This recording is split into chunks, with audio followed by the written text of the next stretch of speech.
Evan Lazar, welcome in from Foxboro, scene of shocking breaking news for some. Doing your victory lap already? It's not a victory lap, but again, this is what happened. It happened, and Cam Newton is released. Everybody here knows what the story is, so we don't need to break it down again. Mac Jones will be the starter. A surprise, and again, to many, simply because what we saw during the preseason, Cam Newton taking his starter reps and obviously starting with the the starters in the preseason games, and it appeared all signs were pointing towards him being the week 1 starter. Cut down day today, 4 p.m., and then bang. Very true to how Bill operates. He speaks, doesn't say a thing. Soon after that, the news kind of starts to leak. Cam Newton has been cut. Your initial reaction when you first heard this, Evan? My initial reaction is this. For 20 years with Patriots head coach Bill Belichick at the helm here, we have heard that the best player is going to play, right? The guy that makes himself available to the team, the guy that goes out there and does all the right things and is the best player on the field at practice during the preseason, and resume and experience and all these other factors that Cam Newton has at his side that Mac Jones doesn't necessarily have wouldn't matter when push came to shove. And it felt like for the last year or so that Bill has gotten away from that a little bit with Cam, right? Cam has felt like an exception at times to that rule where they've played him and they brought him back despite all the struggles that he's had.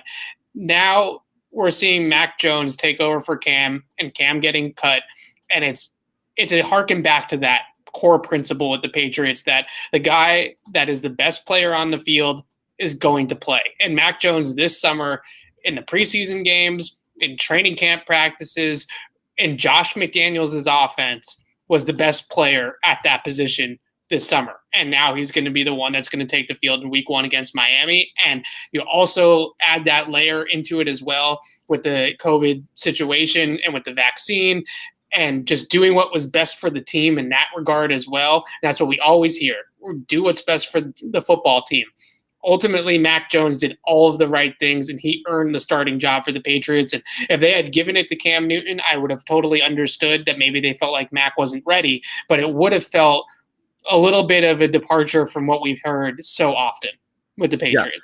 Yeah. And so, and again, just going, and by no means is a victory lap, but I think the signs were there. It just, nobody knew if Bill was going to pull the trigger. And my belief from the get-go was always that, from the point that they drafted Mac, and I thought the tip off here was signing Hoyer, which was, why would they bring in Hoyer? And people were guessing, practice for extra QB in camp. Then Stidham was hurt. That happened after the fact. There to mentor Mac, and that seemed to be the case. And that didn't. I didn't think that was the case. I thought that this was a possible scenario where, and we talked about this a lot, and you've talked about it. I don't believe it was a competition so much as it was seeing if Mac was ready. Cam was clearly the break glass in case of emergency quarterback. And again, it makes sense why you would bring Cam in for this situation as opposed to go sign a veteran and say, here, Ryan Fitzpatrick, or you're the starter, and then bench him and be like, why did I sign here? I signed to be a starter. With Cam was a chance to compete or, to return. He knew the system, but also someone they could easily move on from and not feel that they had done anything. And that was it. I think that was kind of the thing is Mac just had to show he was ready, by whatever metrics they needed, to feel good about it. And they clearly did. But this is what many people, yourself included, were seeing the whole time. You're like, wow. He looks ready. That was the thing. It wasn't I want the rookie to start this car in the garage. I want to take it out for a spin, even though you don't know how to drive stick yet. It was clearly he looks like he's absolutely 100% ready by the eye test at camp, the metrics, the throws he makes, the expected plays that he could have made on every given snap. He just looks. We haven't seen that really from a rookie in a while to be able to look as far along as Mac has looked. Right. And this isn't a victory lap for me either, because I was dead wrong. I thought that they were going to roll with Cam Newton to start the season and then hand the keys over to Mac, let's say week 5, week 6, something like that. Instead, they go right to Mac. And I've been saying going all the way back to minicamp, that the ultimate thing with this competition was when you look at Mac Jones and you look at Cam Newton and you look at their body of work in practice and in the preseason games, one QB fits Josh McDaniels to a T, and the other QB is an odd fit in the system. And Mac was the one that had fit the system the best. He's the one that gets through the progressions the fastest, gets the ball out the quickest, has the best accuracy to all three levels, is the most consistent mechanically down in and down out. Mac, when he throws the football, the mechanics are the same every single throw. Right, there's no hitches, there's no weird footwork, there's nothing to broken there with his entire mechanical process. With Cam, you see some inaccuracies, you see some inconsistencies. They want somebody that is going to be efficient, right? That's going to be mechanically sound, that's going to get through the reads, make the right play based off the coverage, all these types of things. And Mac Jones did that consistently all summer long. And we have, not just myself, but everybody down here that's been down here at training camp practices has said all summer long that Mac Jones has looked like the best quarterback at Patriots practice. The question was going to ultimately be, was Bill Belichick prepared to start a rookie week one? Right. That was all that was really in question here. It was never which quarterback was going to be the QB for the next 5 to 10 years, which quarterback was going to even be the quarterback to end the season in 2021. It was always going to be Mac Jones. But at some point in time, it felt like it was a little bit too soon for Mac and Bill's eyes, but ultimately it was enough. And like I said at the beginning, the best quarterback on the field. They stripped away resumes, former MVPs, Super Bowl appearances, all this kind of stuff. None of that mattered to Bill Belichick and Josh McDaniels. Ultimately, it was who was the quarterback that executed our offense the best this summer, and it was clearly Mac Jones. And so, and that's what I guess the narrative that I never fully understood was that Belichick's going to play it safe. I do know. I mean, we have seen in the past for sure an over-reliance on veterans at some positions, and that's definitely reared its head in the last couple of years where, you know, he played guys, you know, there was a Jason McCourty, you know, over JC Jackson, or he's playing Simon, you know, out of position because so you'd seen a little bit of over-reliance on veterans, certainly in the last couple of years. And you know, last year you'd said it wasn't just let's maybe give Cam a rest. It was play the kids, you know, when it was clear that the season was lost. And he wasn't doing that. And that was the first bit of stubbornness in that area we'd seen from Belichick in that regards, because he's usually a play the best player sort of guy. However, when it comes to the quarterback, and I'll date myself a little bit here, if you go back to the year Tom Brady took over for Drew Bledsoe, just look at that situation.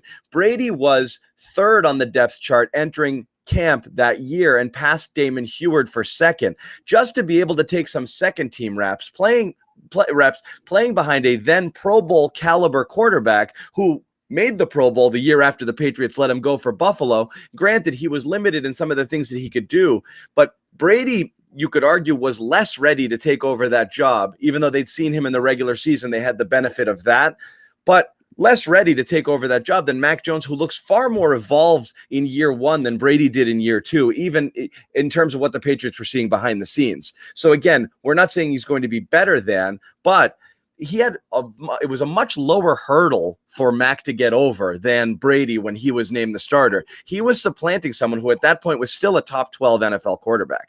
Right. And at the time, Drew Bledsoe was the week one starter, and it felt like that. If the injury to Drew Bledsoe never happens, then Tom Brady Brady's might never have started there. Right. Yeah. He might have started eventually. The stories, the tales that they've told since then, or that Bill Belichick saw this behind the scenes coming, right? Yeah. That Brady was eventually going to be his guy. Loved him, was almost looking for the opportunity and took it. So yes, they liked a lot that they saw there, but it was a bit of an unknown. So despite the fact that Cam was the first one up in all the drills, and Cam was the starting quarterback in the preseason games, and all these types of things, we probably should have looked more into the details of what was actually going on when it came to this competition, because for starters, Mac out-repped Cam Newton by a landslide. in both training camp practices and in the games themselves. The games themselves, I think it was 101 dropbacks for Mac Jones to 38 dropbacks for Cam Newton in the 3 preseason games, right? Just a heavily favored Mac. And everybody said, oh, well, Cam's the starter, so they're giving the reps to the rookie because Cam's going to get all the reps during the regular season, so this makes sense to give it to him now. We should have looked a little bit more into that. The other thing that we should have looked into was the types of plays that were being called by Josh McDaniels when the respective quarterbacks were out there. And at some right away, right, when against Washington, the second half starts and the Patriots go tempo, no huddle out of a spread with Mac Jones. And they put that all on him already to run the show at the line of scrimmage. And that probably should have been a tip of the hand as well, that they felt really good about where Mac Jones was at mentally. And you also throw into there last week against the Giants, or a couple days ago against the Giants in the preseason finale, they run Hossie Juke from empty, right? And we joked about it that I had to get my question in there about Haas and all that stuff after the game to Mac Jones. But that is a Patriot staple, right? That's they call it Michael Jordan as the one-word association when they go no huddle, because it's the GOAT. It's the best play they have in the playbook. It can beat any type of coverage and adjust to every type of coverage. And Mac Jones ran it 3 times in a row against the Giants flawlessly. And he threw he threw the seam to Isaiah Zuber, then he threw the hitch route to Ramondre Stevenson, and he hit Isaiah Zuber next drive in the hands on the seam again, and Zuber just dropped it. So 3 times in a row, he's running the Patriots plays, their core concepts. The throw to Gunnar Olszewski that Gunnar dropped against the Giants is under center play action. You pull the guard, you simulate the power scheme, you pull the receiver over the middle of the field, and Mac Jones puts it in stride on the money for Gunnar, and it should have been a 20, 25-yard game, but Gunnar dropped the football, right? So these are all Patriot-style concepts that Mac Jones is running under center, spread stuff, tempo, quick game, all these types of things that they're doing. And ultimately, we should have looked more into the minutia or the details of what they were actually running with Mac Jones versus, oh, well, Cam's getting the first reps and Cam's going against the starters in the preseason games, and Cam is the one that is breaking the huddle first in training camp practices. They were doing a lot more with Mac Jones from the jump in the passing game than they ever did with Cam Newton. Well, and that's the thing. It's not only what they were doing, but it's twofold in that regard. Yes, those are the types of plays they were running, but part of it was a test. They were taking, they were given different tests. What they were testing to see whether Mac could handle the advanced concepts that they're actually going to run during the season. And he was being tested the whole time to see, as I said, whatever bar he could clear to see if he could do it. And you're 100% right. It makes sense that most of these snaps with Cam was, one, it wasn't a fait accompli that it was going to be Mac. So, but the other was in deference to him. You've brought him in here. He is the starter. It's a respect thing as well. Also, you cause a massive stir if all of a sudden you either start alternating or Mac just comes out and takes first team reps one week. That changes the narrative around there. It possibly loses Cam. There's a lot of different reasons why the Patriots would show what they showed in regards to Cam Newton all season long. But clearly you can see in the conversations on the sideline, in training camp and practice that he's having with Josh McDaniels, this is the guy they were hoping could get there. But you're right. It was a matter of, could he get there quickly enough? And obviously he did. And what's interesting here is Cam did not have a bad preseason. Cam, in fact, had a pretty good preseason. All things considered, he looked considerably better than he did at a lot of points last year, certainly that he did in camp leading up. And you would notice some improvements here. I guess 2 questions. Does Cam have any chance of signing anywhere else here? Obviously, you cut him instead of keep him as backup. 1, Cam might not have wanted to be backup, but 2, it's a respect thing as well. Go out there and get yourself a job if you can. You're a veteran. We want you to be able to succeed. I don't know that he does, but I don't know if you see it. So there was an argument there to be made about the Patriots keeping both quarterbacks and running a Drew Brees, Taysom Hill type of situation, right? Where Cam comes in on the goal line. He's the short down yardage running back / quarterback, right? Exactly what the Saints did with Taysom Hill. When Drew Brees was healthy, Taysom Hill was playing 4 or 5 snaps a game at quarterback. They bring him in to run the Wildcat, and they bring Drew Brees back out to run their offense. But I think ultimately what won out in that situation was the discourse on the outside, back and forth.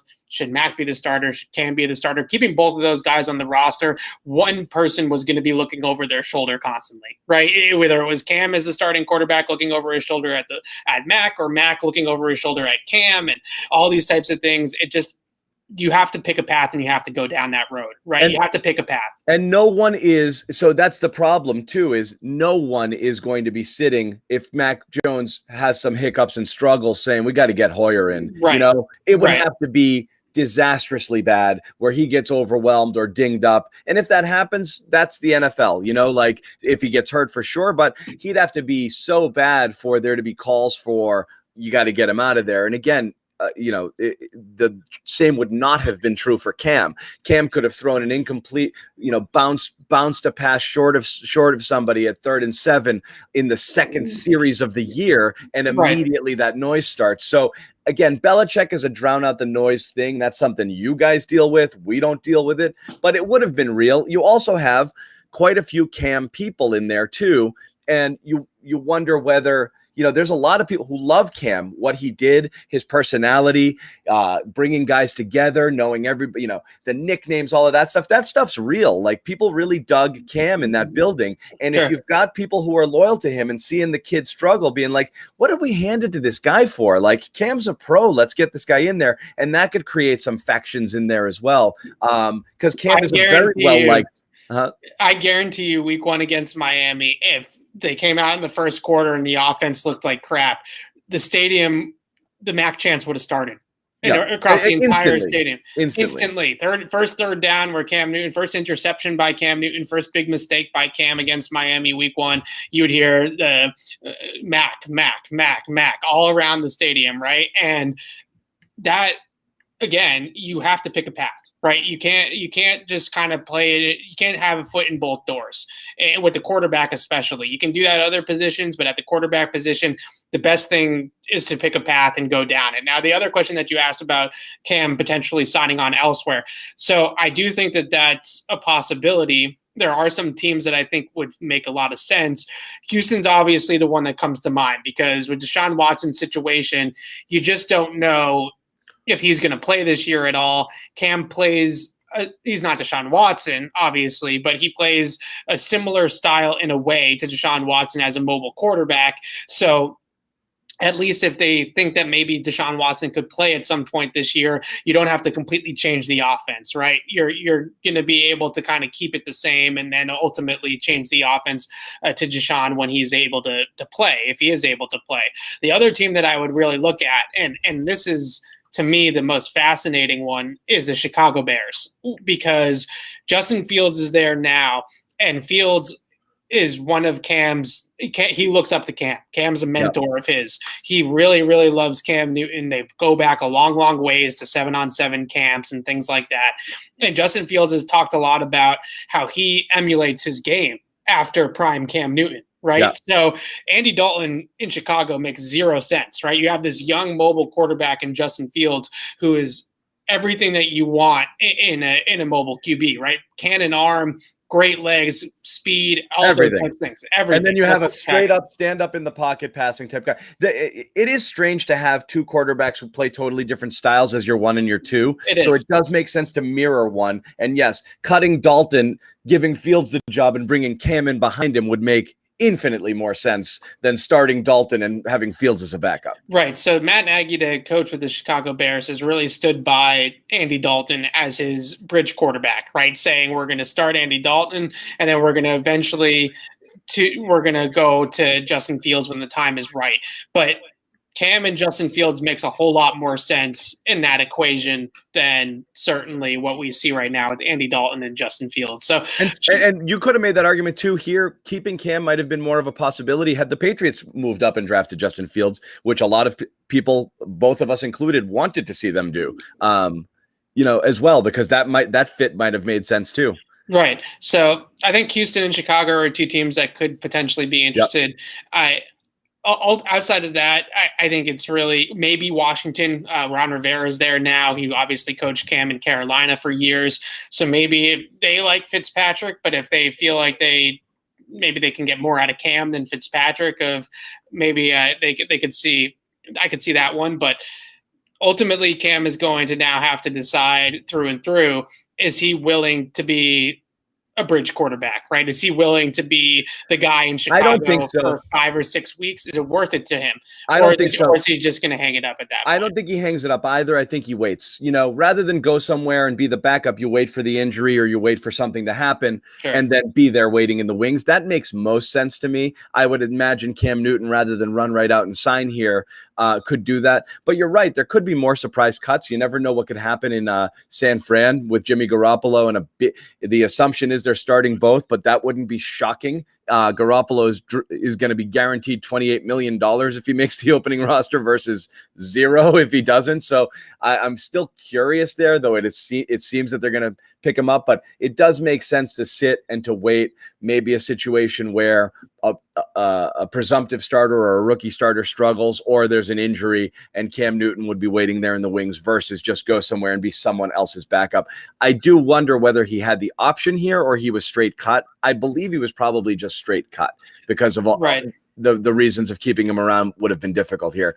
There's some people in the chat asking about Stephon Gilmore. We will get to that in a little bit. We wanted to focus on the top story of the day, which of course was Patriots releasing Cam Newton and Mac Jones will be named the starter. The question now is, he looked ready, but what do you think the Patriots are going to do, with Mac? Are they just going to roll him out there and say, here's our playbook, go do the stuff that we do? Are they going to be careful with him? How do you see this playing out, in the first few weeks here? And again, you've got Flores, you've got a couple of tricky defensive challenges in those first weeks. How do you see it playing out with Mac as the guy? So the biggest concern that I had was starting Mac right away, especially against Brian Flores, was how he was handling in the preseason and in training camp exotic coverage rotations in the back end from the safeties. And there's a play on third down against the Giants in this preseason finale where the Giants show him too high structure pre-snap, right? And he's got a backside slant, or actually a strong side slant to J.J. Taylor. J.J. Taylor is isolated against the linebacker flexed out wide, right? We see the Patriots run this play with James White all the time. They have the two inside verticals. They're going to run the slant to J.J. Taylor. Middle of the field looks wide open, right? The two safeties are deep. There's nobody in the middle of the field. Ball snapped, and they rotated in, right? And they take the deep safety, they rotate him into a robber position, and the other safety goes back into the post safety role. So all of a sudden we go from middle of the field open with all this room in the middle of the field for the slant to middle of the field closed, and now the slant is covered. And instead of getting off the slant route to J.J. Taylor, Mac Jones holds the football and takes a sack on third down, right? So the backside of that play, they have a single high beater. Right, they have a fade ball and an out to Gunnar Olszewski, and Gunnar wins on the out, and if Mac gets a single high read pre-snap, that's where he's going to go with the football. He's going to go to the Olszewski combination. If he reads too high, he's going to go to the slant. So figuring out how to read those coverage rotations faster on the fly is a concern of mine. The other one I would mention let me ask you real quick before you mention the play. Do you believe Mac is the type of guy who you fool him once, fine, but he'll catch it on the second time around, which is to say, sure, first time through, he sees some new stuff. People are throwing wrinkles. Of course, you're seeing it for the first time. It's not easy to react, but he does seem, through what you saw in camp, was he able to process these mistakes quickly? He was good at eliminating some of those mistakes, but we saw the interception, for example, that Logan Ryan had on Thursday of joint practice. In the Thursday practice. That was another one where Max said after practice they were doing some weird things with their safeties that I wasn't really prepared for. I'm going to have to go back and look at the tape. Yep. So that was a play where they ran a trap coverage, right? They make the seam look like it's open, but Logan Ryan's lurking on the backside of the play and he jumps it, right? So that's another one of those late rotations by the safeties after the snap. Then he has the hold the ball sack against the Giants in the preseason finale. So I haven't seen him make considerable improvements in that regard yet. Do I think that he can get there? Absolutely. But that's something that you look at in college ball. And because there's not a lot of experience in college secondaries, and because you're working with 18, 19, 20-year-olds versus NFL veterans, these coverage rotations that you're going to see in the NFL, these trap coverages, these post-snap rotations, they don't happen as often in college football, right? Even in the SEC, these teams don't run them quite as often. So these quarterbacks look at stagnant defenses all day in college, meaning it's the same defense that you look at pre-snap as it is post-snap. They put a post-high safety, you get a post-high safety. They put two safeties deep, you get two safeties deep. So Mac's going to have to learn how to be able to deal with that. But I think it's definitely something that he can learn from. But Bill Belichick for years, his record against rookie quarterbacks, first-year quarterbacks, is insane. The Patriots are something like they've lost maybe 2 or 3 times in the Belichick era to a rookie quarterback because Bill is great at confusing them, right? He spins the dial. He makes sure you don't see the same thing pre and post snap. He blitzes them. He gets them all out of sorts. And Brian Flores and the Miami Dolphins are going to try to do the same exact thing to Mac Jones in week 1. Todd Bowles in week 4 will do it. Dennis Allen in week 3 will do it against the New Orleans Saints. I'm sure Robert Saleh and the Jets, even though they don't have the talent necessarily as some of these other teams do that the Patriots will play, they're going to do some of that stuff as well with an experienced play caller in Saleh. So these guys, this is going to be trial by fire, 100%, right? And that's going to be something that's going to be interesting to see with Mac is, like you said, how much training wheels do they put on him? How much of the running game do they focus on early on in the season, or do they just let him go out there and sling it? Because these teams are going to show him a lot of things that he's never seen before when he goes out there in the first month of the season. Yeah, and that's the thing is the two things to consider for people at home is, the one, as you said, is, they're going to throw a lot at him for sure. And I think the Patriots are going to do a good job trying to simplify it in the early stages. Again, you harken back to the days of Tom Brady. I mean, Tom Brady was considered a check down quarterback through his first 3 Super Bowls for the most part. Tom Brady, the gunslinger, did not exist until 5-6 years into his career where he was letting it fly all over the field. So, I certainly think that they'll do that. You also have to, fair or not, Mac Jones is going to be judged simply on his performance, not relative to someone else. And it is, while you say, oh, he might not have picked this up, he might not have seen it, you do have to look back at Cam Newton last year, struggled on a lot of different things, missing open receivers, not just throwing them, but not seeing them, not getting through progression. So again, it's relative to what they had. And I do think we have to remind people what they had last year in Cam was not overly impressive. So again, this is why I keep saying a relatively low bar to clear. He was not competing with an entrenched starter. And in many cases, first round draft pick quarterbacks don't. Cam was, I guess, fine, but certainly not somebody who, wow, Cam did all of these things and Mac is not up to that level yet. I think Cam's level was not that high last year, where the expectations for Mac to be able to at least get to that point are that high. The what you're losing there is obviously your bully ball and your running, and that was really the only thing. And we didn't get to see that much of the preseason and whatever that brought. Camp. You don't see it in the preseason training camp because they don't do that. They don't do that. Right. And that was the only thing that you can think of, because when it comes to timing, when it comes to efficiency, when it comes to reads, when it comes to accuracy, we talked about it all summer long, that Mac looks better out there in a red non-contact jersey than Cam because he can throw the ball to all 3 levels accurately with timing and anticipation and all the little things that the Patriots love.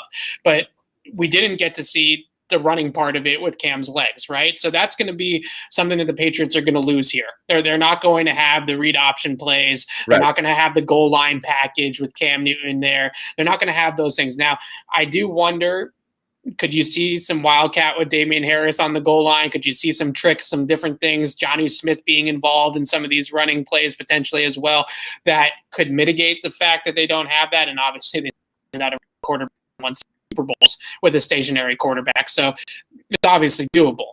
But that would be the one thing that I could only hang my hat on for Cam Newton when I kept on saying that Mac looks better. The only thing that you could sit back and say, well, Cam is better at this than Mac Jones, is running the football. That was it. Mac was a much better passer already in year 1 as a rookie, and you just knew that the improvements were coming, right? He was going to keep getting better. Mac, that is, was going to keep getting better and better and better with every single rep. He wasn't going to regress, right? He's certainly not going to regress. And every single day from mini camp till now, we just saw him continue to stack together the days, right? And just get better and better and improve and make good on his mistakes, or make up for his mistakes and learn from those issues and learn from those errors. And ultimately, it was the only thing that Cam could do better than Mac was he's a better athlete. Yeah, right? and look, that was it.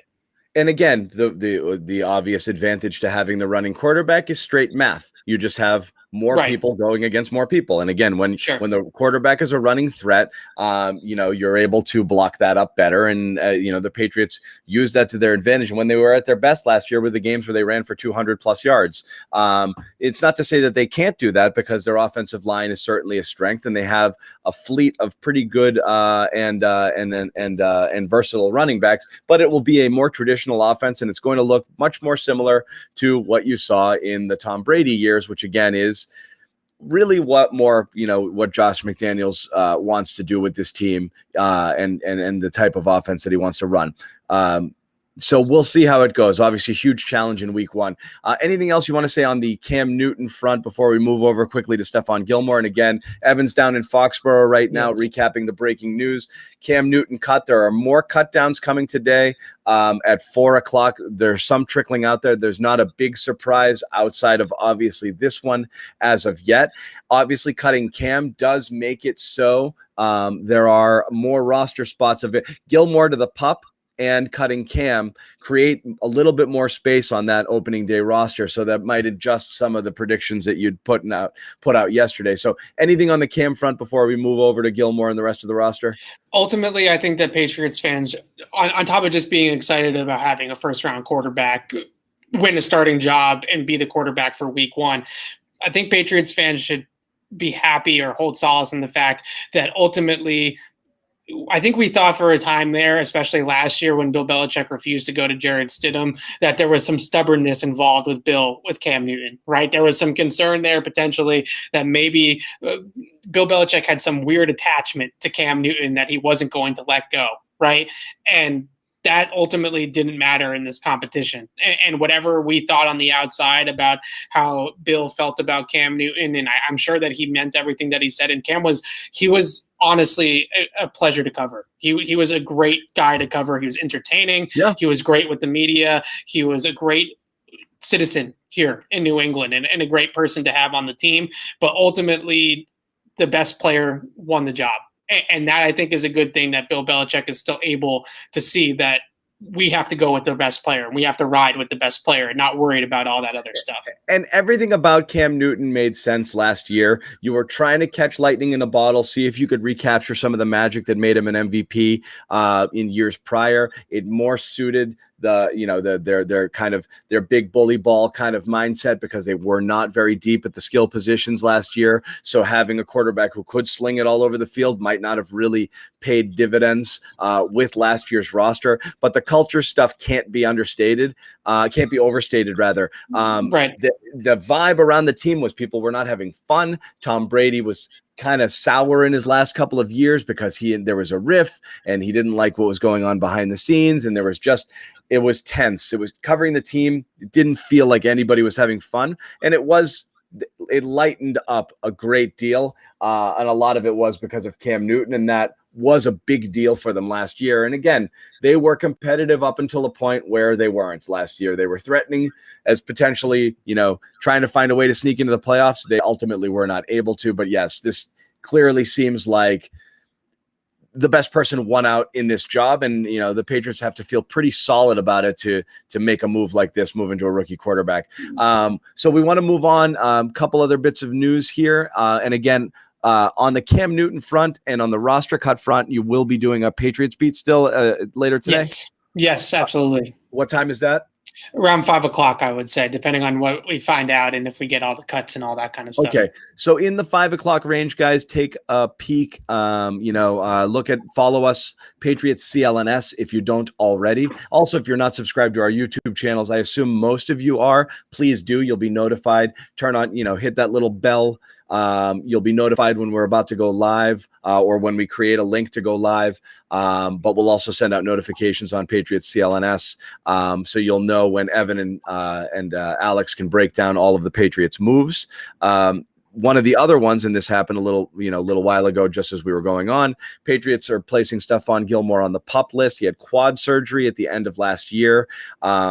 There's an issue with his injury. There's an issue with his contract. I'm not sure what's at play here. I assume this is obviously more physical, but there's still a bit of a standoff with these guys. What do we think is going on here?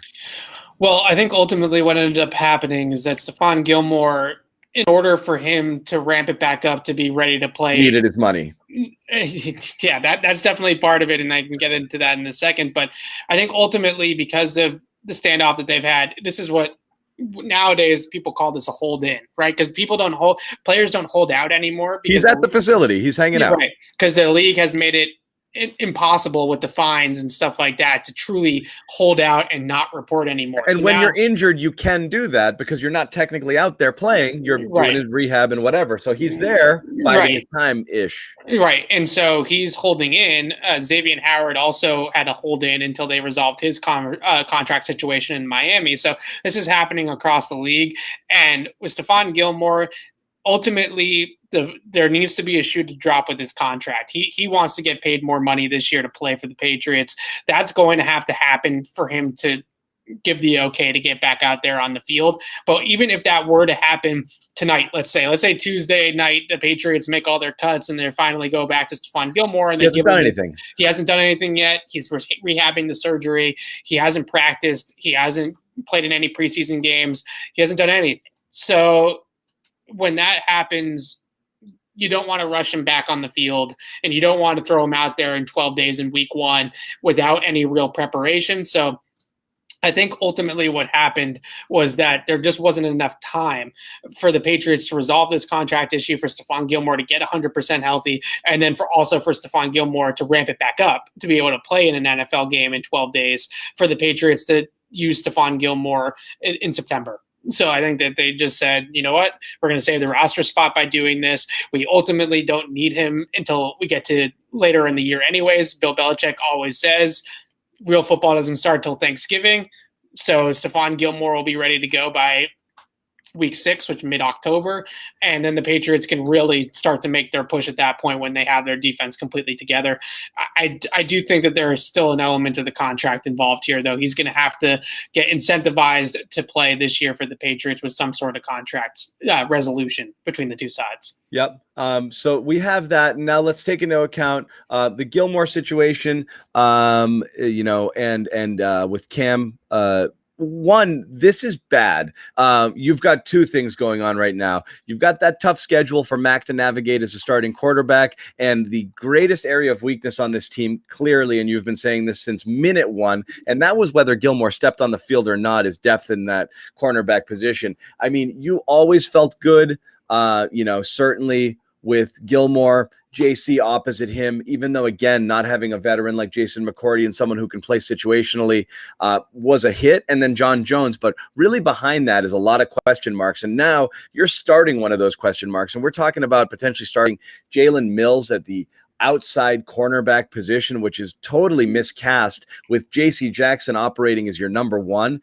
And what's funny is for a couple of years here, you had outstanding cornerback coverage and a crap pass rush, and that's how the Patriots got things done, is people would just be covered for longer. Now you're really going to need that pass rush to step up, because they are definitely thin to start here at the cornerback. And I don't even want to think about week 4 against Brady and the Patriots and all of those receivers, what they're going to throw out there without Gilmore.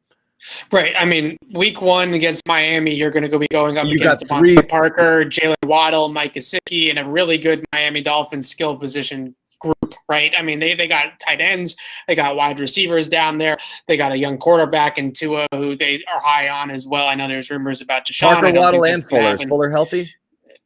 Fuller is not healthy, and he's also suspended, I believe. Oh, he's week 1. He's out for week 1 or 2. Yeah, that's right. Right. So I don't think he's going to be in the game, but still, Jalen Waddle and Devontae Parker are enough, right, to make defensive coordinators Steve Belichick, Bill Belichick, Gerard Mayo lose some sleep at night, as they say, right? So that's going to be a test.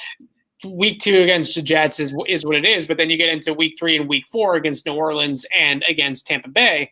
You're talking about some really good passing attacks, right? Some teams that have some really good receivers. Obviously, Tampa Bay has a pretty good quarterback that you might have heard of. So there's going to be a lot of tests for this secondary. Now, the good news is is that the pass rush has looked as good as advertised through the entire summer. Josh Uche, Matt Judon, Van Noy, Hightower, certainly Chase Winovich when he gets in there, Christian Barmore and Dietrich Wise on the defensive line as interior guys rushing the passer. Everybody has looked good in that group rushing the passer, right? There's got some issues maybe against stopping the run with some of those individual players, Winovich, Wise, Barmore, but in terms of the package, when they actually go out there and pin their ears back, this is going to be a really ferocious pass rush. So that's how they're going to have to do it, right? They're going to have to disguise it. They're going to have to cover some things up on the back end, and they're going to have to really get after the quarterback. And that's going to ultimately be this defense's calling card for the whole time that Stephon Gilmore isn't here. Could you see, here's the other thing too, is, obviously a reasonable name out there, still looking for a job, Richard Sherman.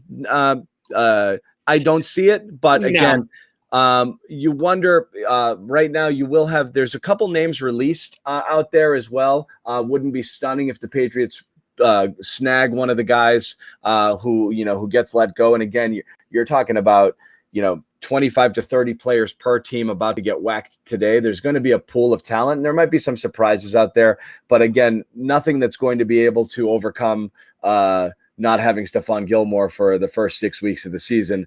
So that's going to be definitely tough.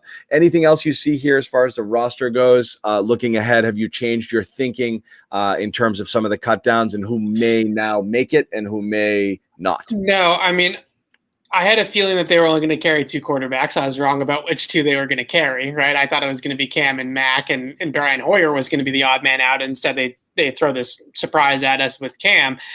With Stephon Gilmore's situation, I know they just traded for Shaun Wade, but you do wonder if there's another shoe to drop at corner because they put Stephon Gilmore on PUP, reserve PUP, out for 6 weeks at least. And they also cut Miles Bryant, which I thought was a bit of a surprise as well, right? I didn't see that one coming either. So could there be another move there at cornerback coming, another trade, another acquisition of some sort at corner to bring in a guy with some experience? Shaun Wade's a rookie that's played a couple of preseason games with Baltimore and the Patriots. I mean, that doesn't count, right? I'm talking about a guy that's a solidified, solid veteran. You do wonder also, and at the time, Jason McCourty felt like his role here was not going to be enough, and he felt like he could play more in Miami.